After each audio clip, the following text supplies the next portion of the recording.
Pokemon Sword and Shield originally released for the Nintendo Switch on November 15th of 2019. It was shortly thereafter accompanied by the Isle of Armor and Crown Tundra DLCs in June and October of the following year. However, it wasn't until November 6th of 2020, almost one full year later, that the physical version of these DLCs were released on store shelves. The 8th generation of Pokemon introduced fantastic additions to the roster like Choodle and Corviknight, the 3 starters in Grookey, Sobble, and Scorbunny, and then of course the duo I like to call the K-Knights in Zacian and Zamazenta. There's plenty of Pokemon to find in this semi-open world dubbed the Galar region, and along with those new faces, there are some familiar Pokemon that have Galarian versions such as Meowth and a few others. Now personally, I hate every Galarian version that I've come across, but that doesn't change the fact that they exist in the game. So if I truly want to catch them all, I have no choice but to swallow my pride and start chucking Pokeballs. Maybe a little harder than usual, but it is what it is. Petty hate for the Galarian Pokemon versions aside, we're going to take a look at the physical release of the expansion pass and see just how playable it is from the cartridge. No internet, no updates. Are we getting a code in a box? Are we getting something completely unplayable without the aid of modern convenience? Or are we getting a modern Nintendo collectible that even years down the road we may be able to pop in a console and without need of the internet or access to updates, enjoy all the great content we still hope to own? Now before we take a look at the software, let's take a quick look at the physical release of the game. Now, as you can see, the cover art is unique to these releases, but they didn't exactly break the bank in trying to redesign it. It's essentially the standard release artwork moved up and a yellow and green box on the bottom separated by the literal words plus Pokemon Sword or Shield expansion pass. The spine logo has been changed to contain those words in the title as well, and the back has been changed to cover the new DLC content. But most importantly, the cartridge itself is easy to differentiate from the standard release, as it also has that yellow and green box with plus expansion pass written on it. It's also worth noting that these games came with an insert that I unfortunately do not have. It came with all the releases of the game, and it's only one insert as far as I know. But on one side it had directions to enter DLC code, and on the other side you had actual DLC codes for 100 Pokeballs, a Eevee outfit, and a Pikachu outfit. So there is some content that is exclusive digitally to the game, but luckily it's nothing that's integral to the integrity of the game. The Steelbook is an official Pokemon product that came in a double bundle of the original Sword and Shield releases. It did not come with the physical release of the expansions, but it's still a great way to store the cartridges, still a great way to display it. There is no spine logo though, because sometimes Nintendo likes to treat us like a fat horse chasing a dangling carrot. Get off my back, Nintendo, and just give me the carrot. I said I'll pay for it. So as you can see, I'm offline and the cartridges are being installed for the first time. The versions on both cartridges are 1.3.0, and since the release of this physical release, there have been a couple updates. As of the video, we're on 1.3.2. Luckily, none of the updates have been major content. A quick Google search shows that 1.3.1 update is simply described by Nintendo Life as fixed a number of issues so that gameplay is more enjoyable. And 1.3.2 is a little more wordy, as it specifies that some icons were not showing properly during online or local battles, but otherwise it just fixes some gameplay issues that's not really specified other than those icons. For me though, I've never encountered anything personally, and that's usually a good sign. Something that's interesting to note though with the Switch in general, not just this game or these games, but I had to completely initialize my console, erase everything, to launch the Pokemon games after I had played them and then updated them, but then deleted the save file and software to show the install process on video, because I didn't do that when I originally got the game. Sometimes even if you delete all the save data on the console and the software for the game, the Switch will still not recognize it as a new game. It won't let you launch the game unless you update it, which is kind of counterproductive to my goal. So to my knowledge, I don't think there's any way to get around that issue other than delete everything or use the internet. I mean, honestly, sometimes I like to delete everything anyway because it's fun to start fresh, at least for someone like me who likes to play my games over and over again.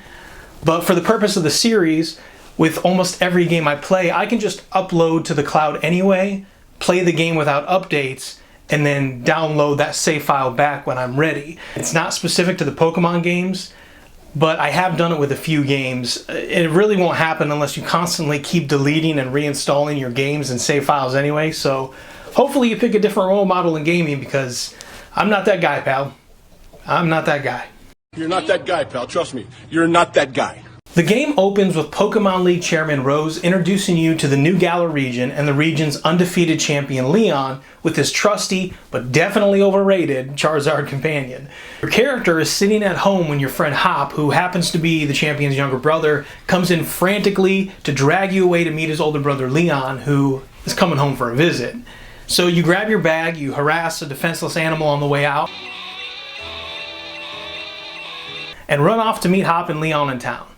Once you get back to Hop's house for the cookout, you finally get to choose one of the 3 starters to take as your own: Grass-type Grookey, Fire-type Scorbunny, or Water-type Sobble. After choosing your companion in a quick tutorial, you'll find that the poor creature you kept harassing without mercy had finally broken the gate and run off into the mysterious woods, likely in an attempt to escape its life of confinement and degradation.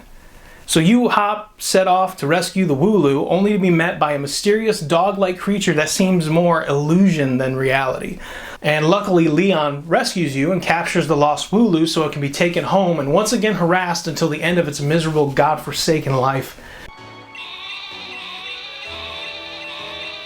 And then once in the wild, you'll discover all types of Pokemon to fill your Pokedex, and some of them have power levels out of reach. But as you earn gym badges through progressing the story, you gain the ability to capture progressively stronger Pokemon. You'll encounter dens with giant Dynamax Pokemon where you can join together with AI, local, or online trainers to take down and capture these enhanced Pokemon. You'll discover towns. You'll travel the whole region earning badges and training your team in hopes of one day defeating the reigning Galar champion Leon. However, in the midst of your goals, you'll uncover tales of legendary Pokemon in the Galar region. Nothing about the story is groundbreaking, but it does the job, and Pokemon has always been more about the journey before and after the destination than the destination itself. And Sword and Shield is really no different.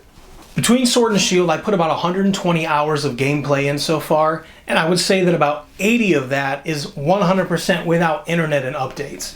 Once I completed the main story of Shield without the updates, I eventually downloaded them just to kind of compare differences, and I couldn't find one that stuck out enough to remember it. Not once did I experience a game-breaking glitch or crash in all the hours I invested. And sure, you got some frame rate drops here and there, and the animations aren't the most intense thing we've seen in gaming. They're a little janky, but the game is consistent, and if you want to play, there's very little to worry about on the performance side of things. As far as the DLCs go, once you get past the prologue and to the train station, you can go to the Isle of Armor and Crown Tundra at any point in the game. Now, the Isle of Armor is definitely geared more towards the beginning portion of the game, while Crown Tundra is a very post-game adventure. But the point is they are accessible immediately with no download needed, and that's a great thing to hear for physical collectors in the hobby. In something like a Nintendo product, not that it's the reason we enjoy collecting, but it tends to help an item hold value on the secondhand market as well when all that content is available on cartridge. And in my opinion, that never hurts when your collection is just kind of hanging around. There is no question in my mind that the physical release of Sword and Shield expansion deserves a Futureproof grade of A. It's got all the content on cartridge, its performance is good enough, and it requires absolutely nothing more than your console and the game to enjoy hours of Pokemon entertainment. I think it's a product that would be looked back fondly in the eyes of gamers, and even more so Nintendo and Pokemon collectors. You know, in a modern world where digital gaming is just slowly chipping away at physical media, Nintendo gave us maybe the last generation of Pokemon games where all the content can be accessed on the game cartridge. And I know not everyone cares about that, but there is a lot of us that will appreciate it for years to come. So thanks, Nintendo. It's nice to actually catch the dangling carrot once in a while. But anyway, thanks everyone for watching. Please subscribe if you like the content, and feel free to give me suggestions down in the comments of games you'd like to know more about. I'd love it if you join my Nintendo Switch or Pokemon TCG Collectors of America groups on Facebook. There are lots of console-specific COA groups if Nintendo and Pokemon aren't your thing. And I hope you enjoyed the video. As always, I will see you in the future.